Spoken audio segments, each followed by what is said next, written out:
What up, friends? How are you doing? I'm warming up my car, okay, because it is 52 degrees here in San Antonio, so it is cold, okay. Um, I was watching JonBenet Ramsey case on Netflix, right? And I just had a theory. I just wanted to throw out there. I haven't I haven't seen the whole Netflix thing. I think it came out last year, the year before, I don't know. But apparently it left people with more questions. So of course I dove in, of course, like naturally. So I didn't know that she had an 8-inch gash in her skull and that her skull pretty much caved in. Okay. And I have a theory about that. Okay. That just, I thought she was just, they choked her or whatever and did what they did with her. I did not know about that 8-inch gash in her skull being caved in order to cause that much damage, that's like anger, rage, right? That's what we would think, because I think that's what everybody's going with when they were thinking that it was the parents and or the mom and rage and whatever.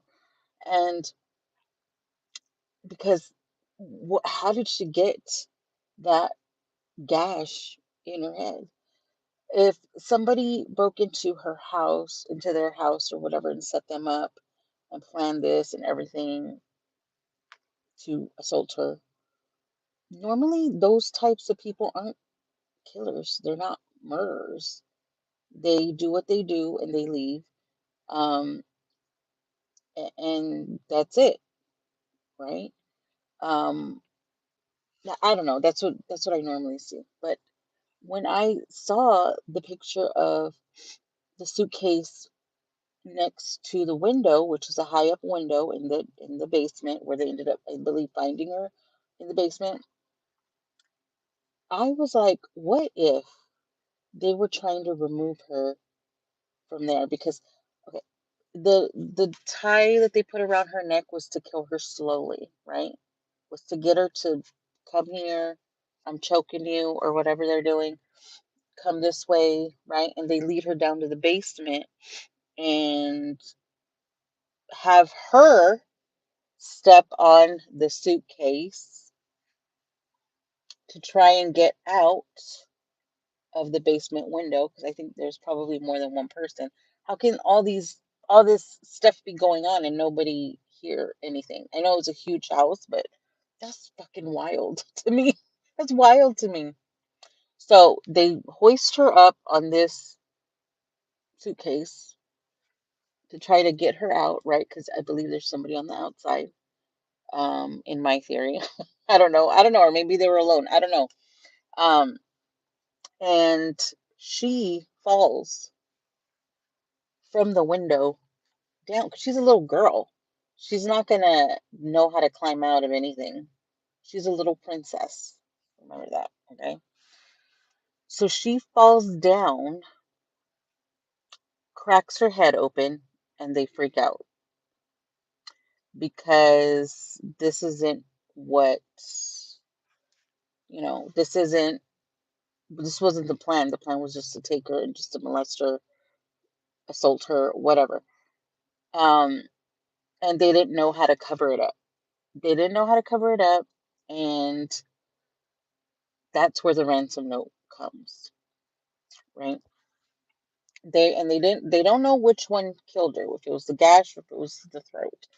So they just kind of like leave her there, clean up whatever mess there was, take whatever they cleaned up the mess with, and leave. Because that gash, like, and they think it was a flashlight, they don't know. But there would be something where it hit. There would be some sort of, you know, brain matter or something on it, and there's not. There would even be splat marks on my theory. But my theory is they cleaned up the mess, took the whatever with them, and then the Boulder police didn't close off anything. So,